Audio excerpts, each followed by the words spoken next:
While I worked a double shift on Christmas Day, my kids went to his grandparents, but they told him they weren't doing grandkids this year. The kids sat outside for 2 hours before driving themselves home. I didn't make a scene. The next morning, I sent them a text with a simple PDF, and within an hour, my phone lit up with 32 missed calls. They told my kids they weren't accepting grandchildren this year. That's the exact sentence. No explanation. No warning. My 10-year-old son and 12-year-old daughter stood on the front porch with their backpacks and a tin of cookies, listening through the door as my mother said it. Then silence. It was Christmas Eve. I was working a double shift at the hospital. People were bleeding, coding, crying. I was up to my elbows in it, thinking my kids were warm, fed, and safe with family. They weren't. They stood outside in 28 degrees for 2 hours before they walked home. When I got the voicemail from Haley, I was halfway through charting on a patient. I didn't even listen to it until I was in the car at 1 a.m. Her voice was shaky but calm. She said no one let them in and they were back at home. I sped the whole way thinking there had to be some misunderstanding. I half expected to find them asleep in their grandparents' guest room, but there they were, on the couch, wrapped in the blanket from the living room wearing their coats. They had let themselves in. Milo had made popcorn. I sat down next to them and listened to the whole story. They rang the bell, knocked, saw movement through the window. Haley swears she made eye contact with my mother. Then they heard it clear as anything. My father's voice, flat. We're not accepting grandchildren this year. I didn't cry. I didn't scream. I didn't text back the string of messages already starting to light up my phone. I just got up, made them breakfast and said we'd do Christmas here, just the three of us. Then I opened my laptop. By sunrise, I had sent my parents a simple message with a PDF attachment. No subject line. No body text. It was a bill. Itemized. The rent payments I'd made when they were in a bind. The deposit I'd fronted for their RV. The therapy bills I paid after they borrowed money from my ex-husband and never gave it back. The private school tuition I covered for their golden grandchildren in Arizona. The ones who, by the way, got brand new iPhones and game consoles that same day while mine stood outside in the cold. Total amount $14,378.92. By 10 a.m. I had 32 missed calls. The first call came before I'd even gotten out of bed. My phone was still on silent, but when I turned it over and saw 32 missed calls, I knew exactly what it was about. There was a voicemail from my mother at 6:47 a.m. He was laughing. Actually laughing. Said she hoped my little invoice was a joke, then added something about how Christmas can bring out the worst in people. Her voice didn't sound concerned. Sounded smug, like I'd embarrassed myself, like I was still a teenager slamming doors and throwing tantrums. The second voicemail wasn't laughing. It was my father, and he wasn't dancing around anything. He told me I'd lost it, accused me of trying to turn the family into a courtroom. He said I should be ashamed, said I was acting like some entitled stranger and not his daughter. Told me to call him back before I made things worse. By then the texts were coming in. My sister sent a wall of messages asking what was wrong with me, why I would ruin Christmas over a misunderstanding. Misunderstanding? My kids were left outside like stray animals while her twins opened brand new iPads in their matching pajamas and drank cocoa with marshmallows. They all circled the same point. I was being irrational, overreacting. No one mentioned what had actually happened. No one said sorry. Not a single person asked if Milo and Haley were okay. I didn't reply. Instead, I walked down to the mailbox, slid the printed PDF into a padded envelope and mailed it certified with tracking. I wanted them to sign for it. I wanted them to feel that this wasn't a text you could ignore or laugh off. This was real now. Then I spent the rest of the day digging through old records. Screenshots of Venmo transfers. Email chains about the car I helped them buy. A scanned receipt from the weekend I paid for the repairs on their beach house after they forgot to renew their insurance. Every petty, quiet, swallowed debt I had absorbed over the last 10 years went into that folder. The amount was even higher than I'd thought. $14,378.92. I wasn't just mad about what happened to my kids. That was the last straw. The truth was, my parents had treated me like a bank with a guilt complex for years. They never said thank you. They just expected it. And when I stopped giving, they found someone else to reward. My sister, her kids, the grandchildren who looked better in their family photos. That night, while I was organizing the last of the files, Milo came into the room holding a used game controller. His friend had loaned it to him for the week. He asked if Santa might have gotten our address wrong. Haley sat next to him trying to smile. I stood up, grabbed my bag and left. Target, Best Buy, anywhere open late, I didn't care. I bought everything. Phones, headphones, a console, a stack of games. I even got wrapping paper but didn't bother using it. I came home, dropped everything in front of them and said it was from Grandma and Grandpa. They looked confused, then quiet. They didn't ask any questions. And I didn't offer any answers. The next morning I filed the small claims suit. Not out of spite. Out of clarity. I had receipts, text agreements, and a paper trail that stretched back nearly a decade. I knew they'd try to twist it, tell everyone I was crazy, unstable, selfish. I didn't care. I wasn't playing their game anymore. I had my own now. By the time the legal notice reached them, my sister had already posted some vague story on Facebook about family drama and how some people can't handle boundaries. She made it sound like I'd ruined Christmas because I was jealous. She got all the usual sympathy replies. Cousins we hadn't seen in years chiming in about how heartbreaking it is when siblings turn on each other. People asking if I was okay like I'd gone off the deep end. My parents stayed quiet online. That wasn't their style. They did things behind closed doors. 3 days later, I got a typed letter in the mail. No return address, but I knew the font. My father had always used that same serif typeface when he wanted to seem professional. It was a full page of legal-sounding nonsense about how family transactions are based on goodwill, and that I had no standing to collect anything from them. They included a line about how disappointed they were in my behavior, how they hoped this ugly moment wouldn't define our relationship forever. I pinned it to my fridge like a trophy. My lawyer, yes, I had one now, helped me draft a reply. Formal, cold, with a list of every transaction, every timestamp, every promise made. We attached a formal demand for repayment, a list of deadlines, and a notice that failure to respond would lead to escalation. The next week was quiet. Too quiet. Then things started to shift. My parents didn't answer the demand, but someone must have cracked under the pressure. Because suddenly, I started getting messages from people I hadn't heard from in years. Old family friends, distant relatives, even my mother's church friend Carol, who apparently had a lot of thoughts about daughters who air dirty laundry. It was obvious someone had spun a new version of the story, that I'd gone rogue and was trying to sue my own parents out of spite. One even said she heard I was trying to take their house. I didn't respond. I just kept building my case. And then something strange happened. Milo's school called me to say someone had tried to drop off a late Christmas gift from the grandparents. I never saw it. The school said it looked expensive, but policy meant they couldn't accept it without my permission. I told them to send it back. The next day, Haley came home with a necklace. Not from a friend, from my sister. She said she got pulled aside after class and asked if she missed her cousins, and if she wanted to come visit for New Year's. That's when I realized what they were doing. They weren't apologizing. They weren't owning anything. They were just bypassing me, trying to get to the kids. Rewriting the narrative directly to them, planting seeds, pretending this was just grown-ups being dramatic and that none of it really mattered.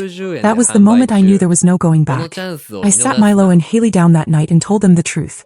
Not everything, just enough. That family sometimes forgets how to love the right way. That money doesn't make someone bad, but what they do with it can. And that just because someone calls you family doesn't mean they're allowed to hurt you without consequence. Haley didn't say anything. Milo nodded. I told them we were done. No more visits. No more gifts. No more second chances. We were going to start fresh. Without them. It came on a Tuesday morning right after I dropped the kids off at school. An email from my sister with nothing but a PDF attached and a line that read, "Asterisk, let's just end this before it gets even uglier. For the kids." Asterisk. I opened it without much thought.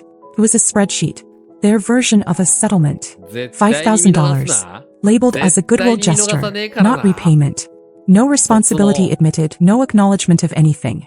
Just a lump sum to make it all go away. At the bottom, in bold, it said I would agree to drop the small claims suit, not pursue further action, and refrain from speaking about private family matters in any public or online forum. It wasn't an offer. It was a payoff. And a silencing clause. I didn't respond. I forwarded it straight to my lawyer, who replied a few hours later with one sentence. "They're starting to feel it." The next morning around 7:15, someone knocked on my door. I knew who it was before I looked. My dad stood there, hands in his pockets, same coat he'd worn since I was a kid. I watched him through the window. He didn't knock again. Just stood there for a solid minute, then placed something on the doormat and walked back to his car. It was a check. Loose. No envelope, no note, just a personal check for $10,000, signed with a flourish like he was doing me a favor. I didn't touch it. Picked it up with gloves, slid it into a folder and put it in the filing cabinet. That night they escalated. An email from my mother, longer this time. She said they didn't agree with how things unfolded, but were willing to be generous for the sake of peace. She mentioned how no one was perfect, and how it was time to forgive and move forward. The most infuriating part was near the end. Asterisk, we're hosting the family barbecue in April. The kids should be there. We'd hate for them to feel left out again. Asterisk. There was the threat under the velvet. They still didn't get it.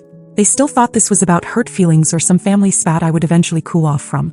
They didn't realize they'd burned the bridge and I was already rebuilding somewhere else. I didn't go through the lawyer this time. I responded myself. I wrote one sentence. Asterisk, this isn't about healing. This is about accountability. Asterisk. Then I attached an updated invoice. $18,274.65. With legal fees and the value of unpaid labor I provided during the renovations of their rental property, which they used for years without ever offering a dime. I sent it. Then I blocked every number I hadn't already. Later that week I got a call from the school. Someone had shown up asking to drop off a late Christmas package for the kids. The staff stopped them, school policy. They said the man refused to give his name but claimed to be their grandfather. The package had no name, no return address. Just a large bag with wrapped boxes inside. I told them to dispose of it. The next day, Haley came home with a new bracelet she hadn't had that morning. She said her cousin slipped it into her locker with a note that read, "Don't let your mom keep us apart." That night I had to explain to her why some people fight dirty when they know they're losing. That being family didn't make someone right. I told her the truth carefully. I told Milo too. That some people hurt others and hide behind the word family, like it's a shield. That real love doesn't come with strings or conditions or threats disguised as kindness. They didn't cry. They just nodded. We spent the weekend somewhere new. I took them to a cabin upstate, a place I used to go when I was younger before everything got so heavy. No phones, no screens. Just us. We built fires, cooked everything over a tiny stovetop, and slept in one bed like we were hiding out from the world. On the last night, Milo asked if this was going to be our new tradition. I said yes. And that was the first time in a long while that it actually felt like Christmas. I didn't tell anyone the date except my lawyer. No need to give them a heads up to stir drama or spin a new version of the story. When the court notice went through, I expected more noise. But this time they went quiet. Too quiet. No phone calls. No emails. No gifts mysteriously left at the school or on the porch. Just silence. It felt like the eye of a storm, like they were regrouping, planning something. On the day of the hearing, I walked into the courtroom alone. My lawyer met me at the door, briefcase in hand, calm. I was half expecting to see my parents already seated, looking indignant and self-righteous, but they weren't there. Not yet. They showed up 10 minutes before the session started. My father wore a suit I hadn't seen since my sister's wedding. My mother had a stack of folders under her arm, probably thinking it made her look official. My sister came too, sat in the back like she was watching a show. I didn't look at them. I didn't need to. Our case wasn't dramatic. It was simple, really. Receipts, transfers, messages, broken promises. My lawyer laid it out without a trace of emotion, just facts. Cold, clean fact. My parents didn't contest most of it. Just tried to minimize it. Claimed the money had been family help, that I was never expected to be reimbursed. They said I was doing this out of resentment, not reason. But the evidence was clear. Screenshots of them agreeing to pay me back next month. A spreadsheet they had sent me 2 years ago to track our loan. Texts from my father literally using the words, "Once we get on our feet, I'll make you whole." The judge didn't ask many questions. He didn't have to. The ruling came that same day. They were ordered to pay me in full, $18,274.65, within 30 days. No payment plan. No grace period. Just a deadline. I walked past them on my way out and didn't look at any of their faces. My sister said something under her breath as I passed. I didn't catch it. I didn't care. The check arrived 12 days later by certified mail. This time in an envelope. No note. Just the check paid to the cent. I cashed it the next morning. Not because I needed the money, though after Christmas it didn't hurt. I cashed it because it was mine. That afternoon I took the kids shopping. I let them pick whatever they wanted. Not just things they needed, things they loved. Milo picked a new tablet and a ridiculous hoodie with some video game character on it. Haley chose new boots, a silver necklace, and a set of watercolor pens she'd been eyeing for months. We stopped for burgers on the way home and ate in the car with the windows down, music up, like everything that came before didn't touch us anymore. When we got home, I pulled out a manila folder from the kitchen drawer. The one that had all the court paperwork. I burned it. Not out of spite, because it was done. And just like that, the noise stopped. No more calls. No more gifts. No more games. Just peace. It's been 6 months since the check cleared. The kids haven't asked about them. Not once. No, when can we visit? Or, why don't we see them anymore? It's like something clicked in their heads too, like they realized all at once what I had ignored for years. That love isn't supposed to feel like begging. I changed our numbers. Closed old social accounts. Even switched Haley and Milo's schools at the end of the term. Not because I was running, but because I was done letting their influence seep into places it didn't belong. The new school is smaller, quieter, and kinder. They made friends quickly. Milo joined a robotics club. Haley's on the yearbook team now. I watch her scribble notes across pages like she's recording a world that finally makes sense. Me. I feel lighter. Not because I won some courtroom victory or taught them a lesson. That wasn't the point. It's because for the first time I stopped trying to earn something that should have been freely given. People sometimes ask what happened. A few family members I didn't block outright. Cousins who stayed neutral, a distant aunt who only found out after the hearing. I just say this, asterisk they forgot they were supposed to love my kids. This'll, asterisk. No one argues with that. The house is different now. Plumber. We started doing Sunday night traditions. Nothing fancy, just homemade pizza or movie marathons. The kids make the schedule. They even started calling it reset night, which somehow feels exactly right. I found the old tin of cookies the other day. The one they brought to the porch on Christmas Eve, the one that never got opened. It was pushed behind some board games, still sealed. Haley had written Happy Holidays on it in marker. Milo drew a smiley face with a crooked Santa hat. I stood there holding it for a long time. Thought about throwing it away. Thought about keeping it. Instead I opened it. The cookies were stale. Crumbly. Not moldy, just past their time. I dumped them in the trash and washed the tin. Later that night, I used it to hold all the new thank you cards Haley had written to her friends and teachers. She said it felt good to tell people she was grateful. I didn't say anything. Just smiled and helped her find stamps. And that was the quietest goodbye I ever gave. No big scenes. No dramatic letters. Just a cleaned out tin filled with something better.